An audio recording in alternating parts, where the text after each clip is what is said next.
Hey, Matt, Mm. I'm here. How are Hey, you? I also did a bit like a racehorse, but let's get through this. Um, Let's get through it. somebody mentioned sport. I don't care about sports at all, but and I agree we don't have the data, but it is going to be interesting when the data comes in, because either trans women will be at the top of all the women's, the women's categories, or they won't. So we will know when the data Yeah. comes in, and it will be interesting. Hmm. Um, I watch a lot of atheist experience in the thing, and the question is always, what do you believe and why? And people will then theist will say, I believe in God, and the host will say, what do you mean by God? But earlier somebody said, well, definitions aren't really important, but I think they are important, because I don't understand, how can you identify if there isn't a definition? What are you identifying as? This amorphous, undefined thing. So No, I totally. Yeah, go ahead. Sorry. Complete your no, thought. go on. That's right. No, I was gonna start with the point of like definitions, and I think we said like definitions don't matter in like not the like, oh my gosh, we need words to be defined. So there's no word definitions matter in language, right? Like language is important and it allows us to be descriptive, it allows us to communicate, it has a lot of those type of things. I think where the idea of like the definitions aren't important when the definitions are reduced down to like one sentence, right? Like if it's like a definition, this word is only this way, then I think that definition no longer becomes important to the discussion because now it's becoming obstinate, right? I think that the idea about definitions being important are important in language and identification and those type of things, but I think that some people conflate definitions. So I will say that the definition of woman is important as long as you expand it the way it's supposed to be defined, right? Not like so many bad faith individuals that try to define it into this like little narrow, tiny little thing. Does that make sense? Yeah, I mean, somebody brought up the no true Scotsman fallacy, which happens all the time on the atheist channel. Mm-hmm. And yeah, nobody gets to define a definition, it's usage. But when you're having a discussion, you have to have a common language. That's right. I agree. That's why in debate, you have to be able to define the words of the debate, because if you never define the terms of a debate, then there is no way to win it, right? And I think that a lot of times when somebody calls in and tries to say, oh, a woman is this thing, and we don't agree upon that definition because they're narrowing the definition and not allowing for the expansion of what that definition means in the modern tense or the usage of that word.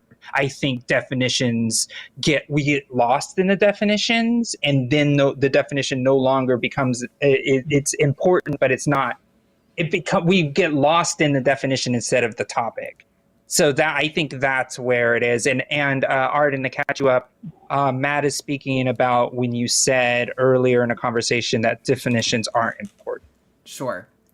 Yeah. So I mean, I think this kind of hones in on the difference between descriptive and prescriptive definitions, right? Like when people bring up adult human female to try to invalidate transgender people or transgender women specifically, they're trying to assert that the definition of female or of a woman as adult human female is prescriptive. And so if it doesn't meet these exact standards, then that individual cannot be a woman because that's what the language says. But that's not what language is. Language is descriptive. Definitions describe how words are used. They don't prescribe some sort of ontological reality. So that's mostly what I'm talking about. I mean, the tendency for anti-trans people to try to push this prescriptive notion of words, to me, is a waste of time and a red herring, because that's not how any words work. And anytime they're pressed on any other definition, they'll acknowledge that that's not how words work. But for this one definition, because it really makes them uncomfortable if it's not the case, they really hold to that. And so I was just trying to say the whatever we want to agree on the definition, it is useful for language, like Josie was saying, and for communicating. But I don't think it should hold any, whether or not I fit into someone's specific definition of woman, I don't really care about that because definitions are not prescriptive. So my question originally was, is gender a label or a category? So if it's a label, it's like my name. My name has no impact on external reality. And I could change my name tomorrow and it wouldn't affect reality.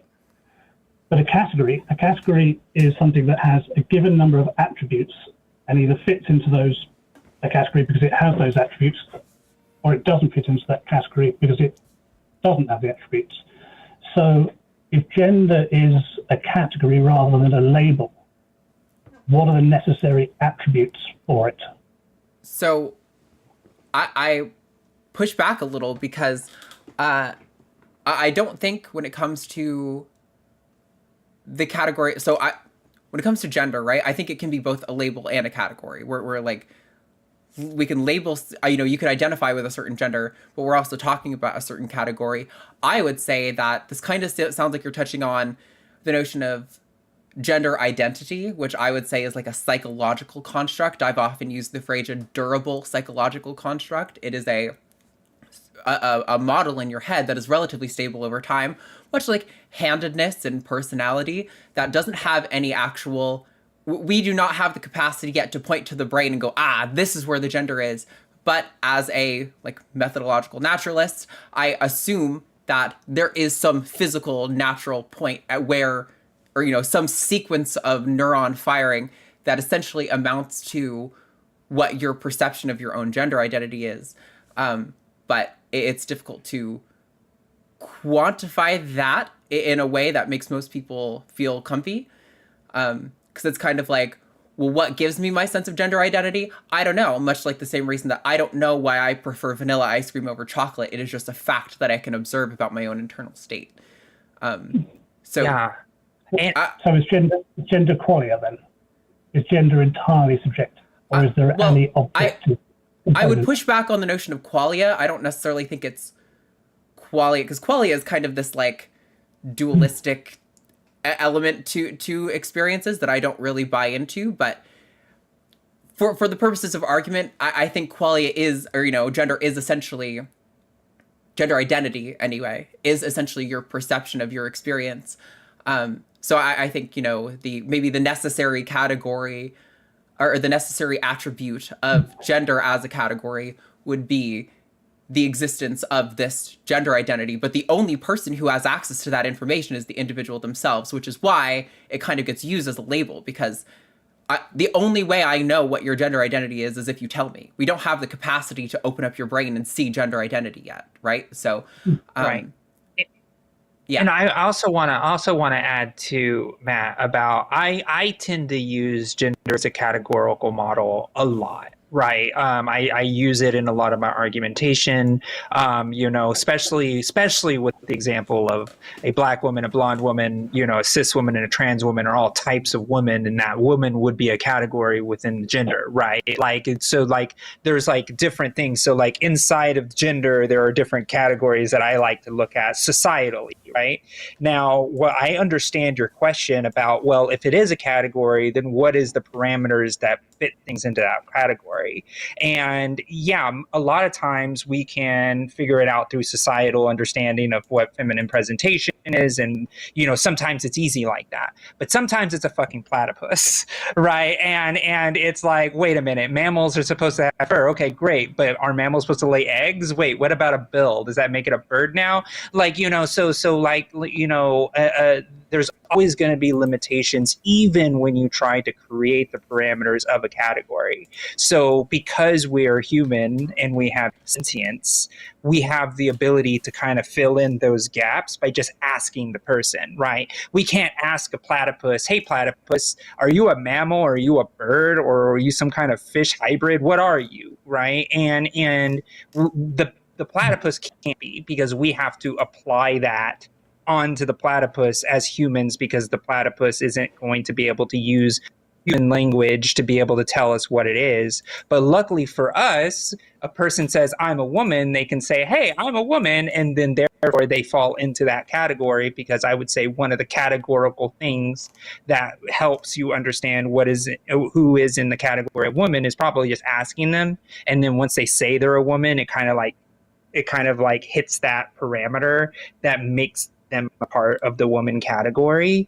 But there's also the way that society kind of does it, which is kind of like how we look at mammals and birds and fish. And you can almost get there, right? You can be like, okay, yeah, all this dogs, cats, and those horses, yeah, they're all mammals, right? And you could say that to like the standard cis woman, right? Or standard like binary trans woman that's feminine. You could be like, oh yeah, horse, dogs, cats, whatever. It's like, oh, those are women. You can do that. But then what do you do with the whale? Like, right? You have to get close to it, find its fur.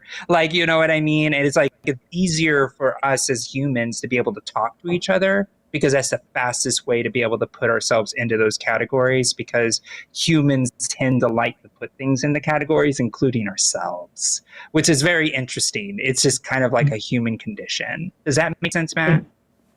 Well, I may have got this wrong. Are you saying basically the burden of proof doesn't exist, and you're saying I'm a woman because that's what I state is the truth?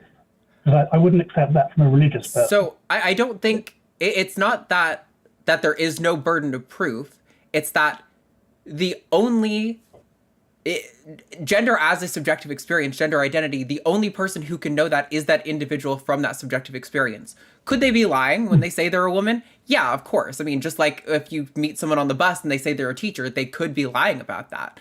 But generally speaking, or a better analogy, I keep using the preferred flavor of ice cream, because I think that more relates to people, since you don't really know why you like things. You just like some things and dislike other things. When someone tells me they like chocolate ice cream, I don't. Sure.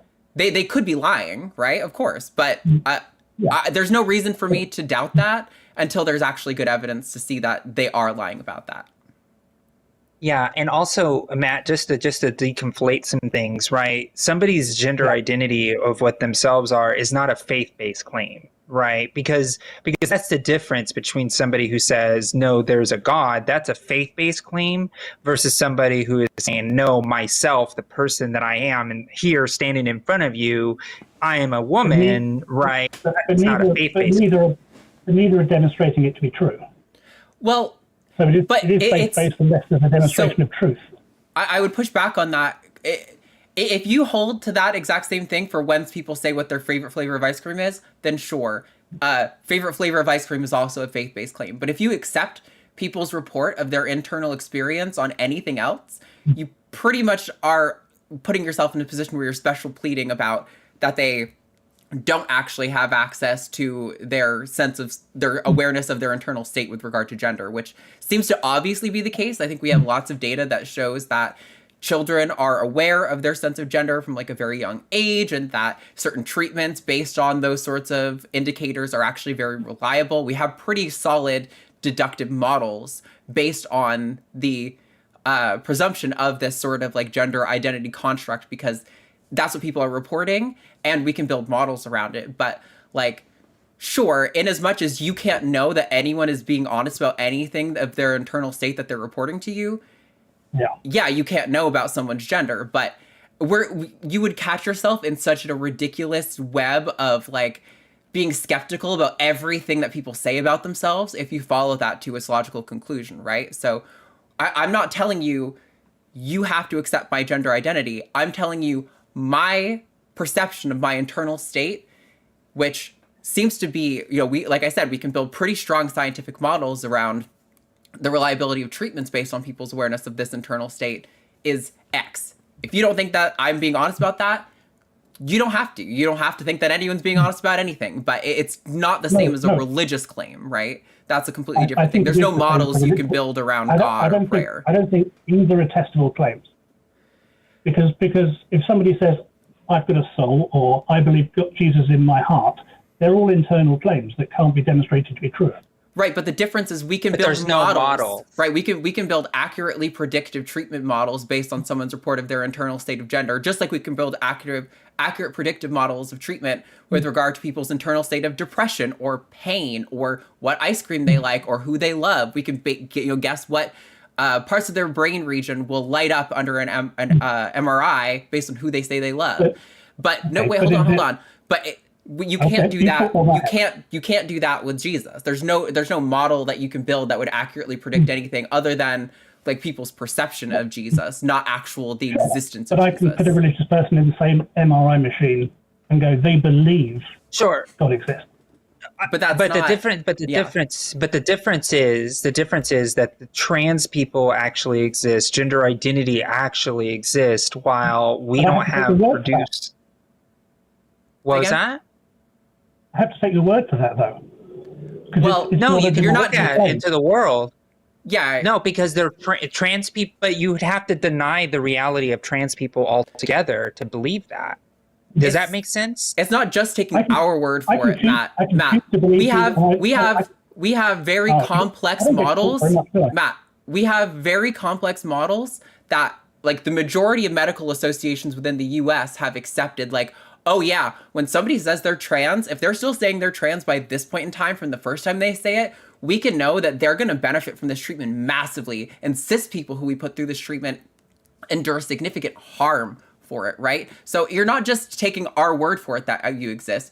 You would have to deny the same kind of evidence that we have for every treatment on like schizophrenia and depression, all of these things that come from deductive models of people reporting their experience at time X and then reporting their experience after treatment at time Y.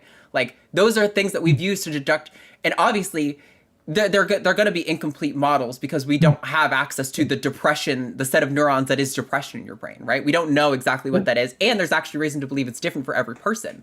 But we can develop these models that show a group of people. I hear you sighing, I realize, but it's because you are giving us objections that require complex answers. So when we're looking at, like, I have rebuttals and I don't get to give them.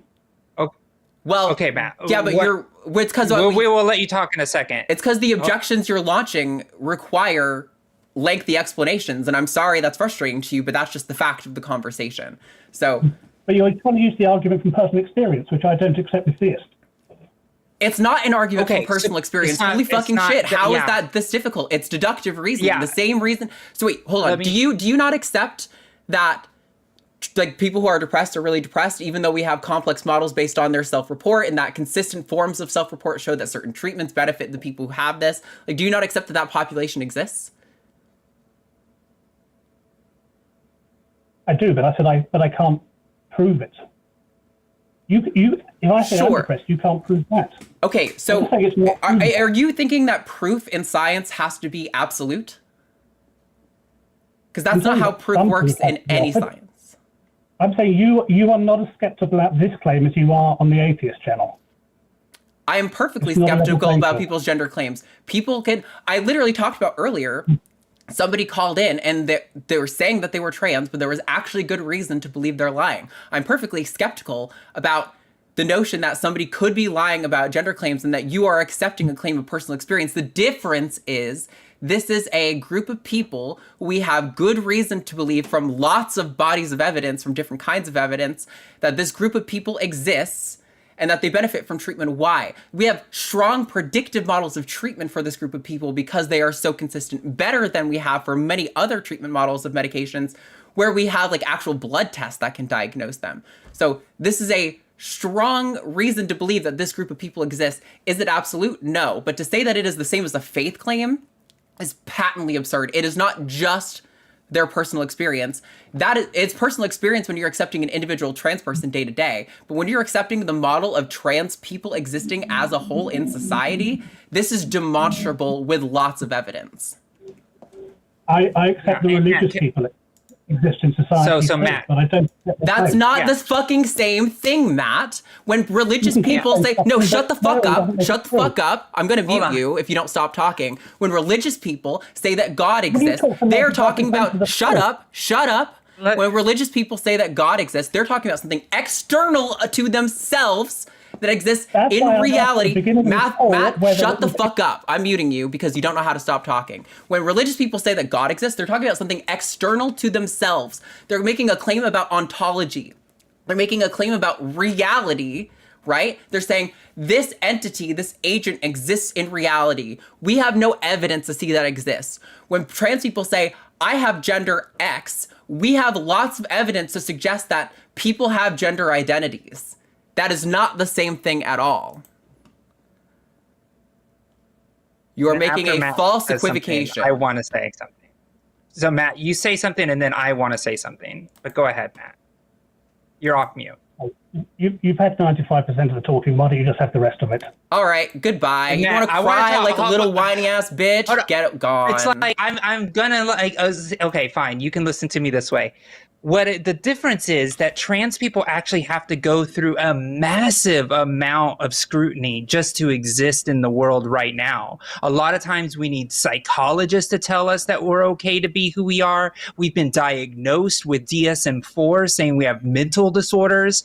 Trans people have a higher burden of proof to exist in the real world than a religious person saying, I've been baptized, I'm religious. The level of burden that trans people have to say that they're not, we just accept trans people is complete bullshit, because we have been more studied by every medical institution in the world than religious people have been. Okay, like you can't study a religious person to say, oh my gosh, their belief and faith in God is something that we can externally read in a measurement, but trans people have to do that just to say, I'm a fucking girl, and you have to do it for years sometimes before you're even given one fucking pill to be able to feel better about yourself. So the idea that we're not being skeptical, we are, the second we open our mouths to say that we are a gender that is different from our ones assigned at birth, immediately skepticism is just piled upon you, and you have to have so much evidence,